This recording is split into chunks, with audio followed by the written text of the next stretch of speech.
मुझे लगता है बहुत सारे युवा ऑडियंस यहाँ बैठी है। हाँ, तो मित्रों के प्रकार पढ़ देता हूँ मैं आपके लिए। क्या है कि पहले जब कभी हम बीमार होते थे सुप्रियो जी, तो एक डॉक्टर साहब के पास जाते थे, चाहे सर्दी जुकाम हो, चाहे बुखार हो, किसी भी किस्म की हो, हमारी सारी की सारी व्यवस्था एक डॉक्टर साहब कर देते थे। लेकिन आज की तारीख में दाईं आंख के लिए हमें दूसरे डॉक्टर के पास जाना पड़ता है, बाईं के लिए दूसरे के पास जाना पड़ता है, दाएं पैर की हड्डी के लिए कोई दूसरा डॉक्टर हो, बाएं पैर की हड्डी के लिए कोई दूसरा डॉक्टर है। मतलब हमारी जैसे जैसे तकनीकी विकास होता जा रहा है, वैसे वैसे ही हमारी विशेषज्ञता भी बढ़ती जा रही है। पहले हम किराने की दुकान पे गए और एक काउंटर पे खड़े होकर हमको सारी चीजें मिल जाती थी। आज की तारीख में भैया मॉल हो गए, ठीक है, आपको अलग अलग काउंटर से सामान उठाना पड़ता है, अब एक काउंटर पे आपका पेमेंट होता है। करेक्ट। ऐसे ही पहले जब मित्र हुआ करते थे हमारे, तो वो क्या होते थे कि भाई मित्र है मतलब मित्र है।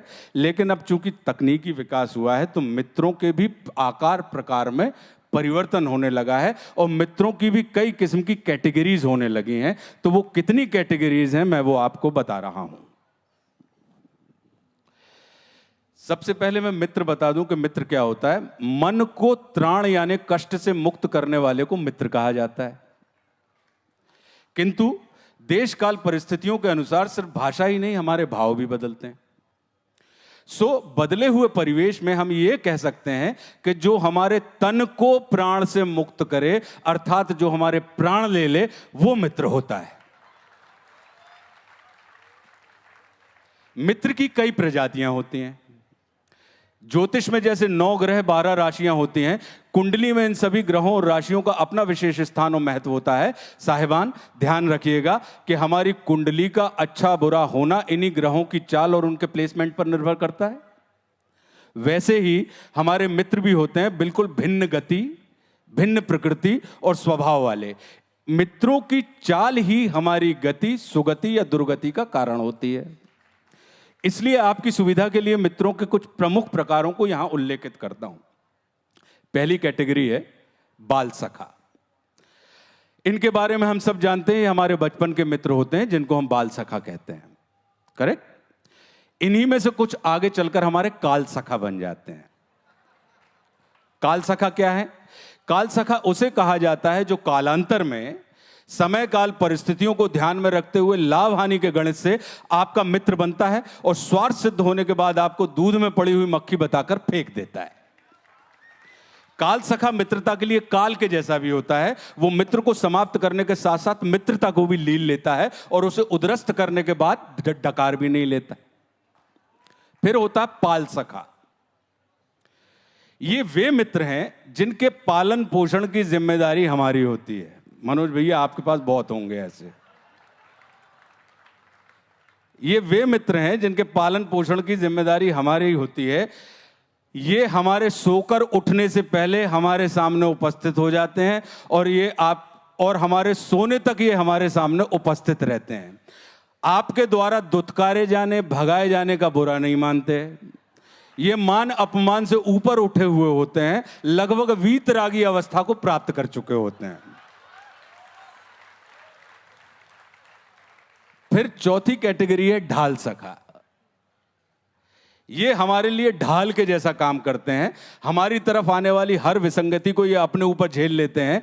आप इन्हें स्वयं के कुकर्मों का रक्षक मान सकते हैं। हम कितनी ही शिट क्यों ना करें, ये हमें धुलाने का काम तत्परता से करते हैं।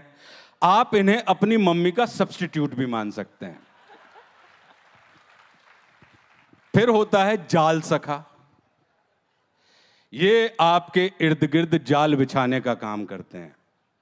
सखा ही होते हैं क्या? हाँ, सखा, जाल सखा। ये सखा की कैटेगरी, जैसे हमने बताया ना कि दाएं पैर का डॉक्टर अलग है और बाएं का अलग है, और पैर में भी घुटने का अलग है और एड़ी का अलग है।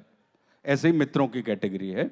ये आपके इर्द गिर्द जाल बिछाने का काम करते हैं जिससे आप स्वयं को फंसा हुआ महसूस करें और इनके द्वारा आप बंधन मुक्त हो जाएंगे, इस आशा से भरे रहें।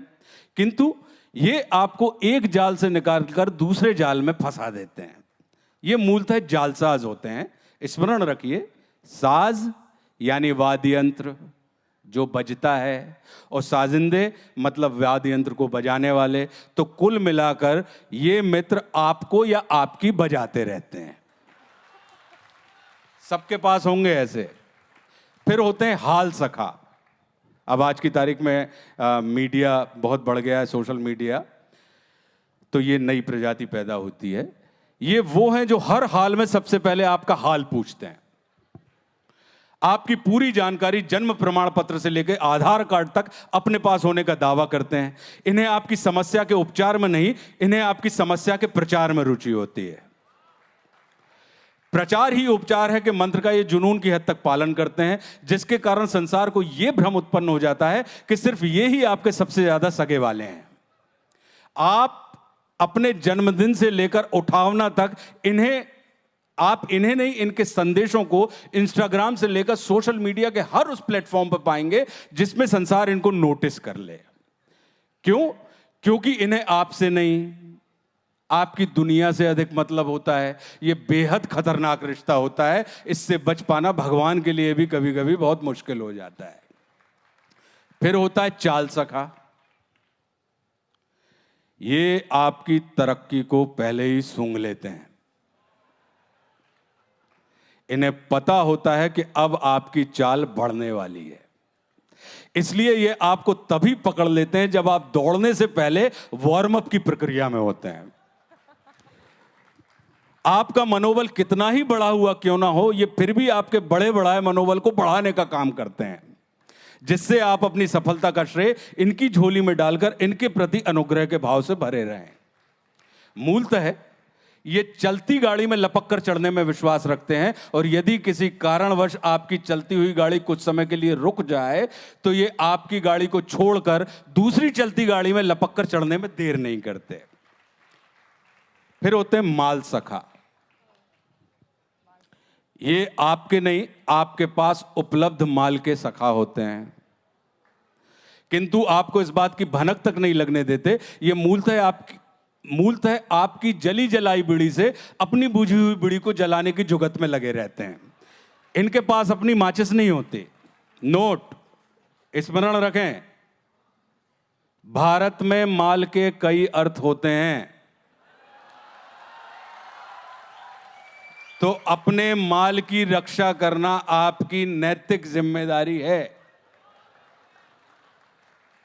फिर होता है लाल सखा। ये सदैव आपके प्रति गुस्से से भरे हुए होते हैं। ईर्ष्या की अग्नि में तपकर ये लाल हो चुके होते हैं। आपके द्वारा इनके व्यवहार पर आपत्ति दर्ज कराने पर ये संत कबीर के दोहे निंदक नियर राखी आंगन कुटी छवाए का आश्रय लेकर आपको ग्लानि से भर देते हैं, और आप चाहते हुए भी इनका साथ नहीं छोड़ पाते, क्योंकि इन्होंने आपको कबीरदास जी के दोहे से कंफ्यूज कर दिया होता है कि सच्चा मित्र चापलूस नहीं होता, वो आपका निंदक होता है, और इसकी आड़ में वो सरेआम आपकी खटिया खड़ी करते रहते हैं। परिणाम स्वरूप आप कुड़मुड़ाते हुए भी इनकी दुष्टता को शिष्टता मानकर इनसे चिपके रहते हैं। फिर होता है गाल सखा।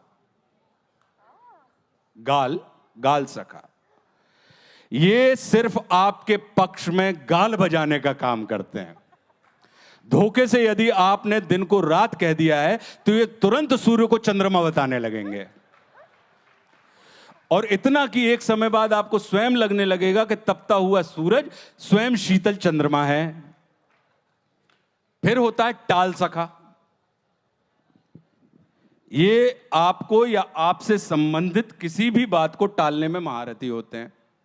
ये सिर्फ आपको टहलाने में विश्वास रखते हैं। ये टहला कर आपको थका डालते हैं, किंतु इनकी कला ये होती है कि आप अब मिलेगा की चक्कर में गोल गोल इनके चक्कर लगाते रहते हैं, और अंत में चकराकर आपके प्राण पखेरु उड़ जाते हैं। किंतु एक अच्छी बात यह है कि आपके जीते जी जो संभावनाएं संसार को आप में दिखाई नहीं देती थी, आपके मरने के बाद आपका टाल सखा उन्हीं सद्गुणों को संसार के सामने प्रकट करके आपको एक अच्छे सर्वगुण संपन्न कार्यकर्ता के रूप में स्थापित कर देता है। फिर होता है खाल सखा। यह आखिरी कैटेगरी है, खाल सखा। ये बिल्कुल आपकी खाल से चिपके हुए होते हैं, कर्ण के कवच कुंडल के जैसे। संसार को ये सिर्फ आपका प्रतिरूप दिखाई देते हैं। ये आपसे ही आपकी खाल खिंचवाने की कला में निपुण होते हैं, और आपकी खाल उतरवा कर ही दम लेते हैं। यदि आप दुनिया के सबसे बड़े कंजूस हैं, तब भी ये आपको अपनी बातों से दानवीर कर्ण के जैसा महसूस करवाते हैं, ताकि आप भावावेश में अपने हाथों से अपनी खाल खींचकर किसी और को दान कर दें और अंत में मारे जाएं। मित्रों की और भी कई उप प्रजातियां हैं, जैसे परम मित्र, चरम मित्र, नरम मित्र, गरम मित्र, शरम मित्र, भरम मित्र, मरम मित्र इत्यादि। चूंकि हम मित्रों को बहुत महत्व देते हैं इनके, इसलिए इनके आकार पर नहीं, इनके प्रकार पर हमें दृष्टि डालनी चाहिए।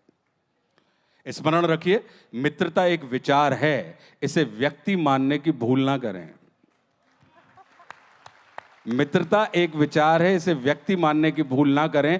इसलिए व्यक्तियों से मिले हुए कटु अनुभवों को लेकर मित्रता रूपी विचार के प्रति करवाहट से ना भरें, क्योंकि मंत्र और मित्र ये दोनों ही हमारे मन को त्राण से मुक्त करते हैं।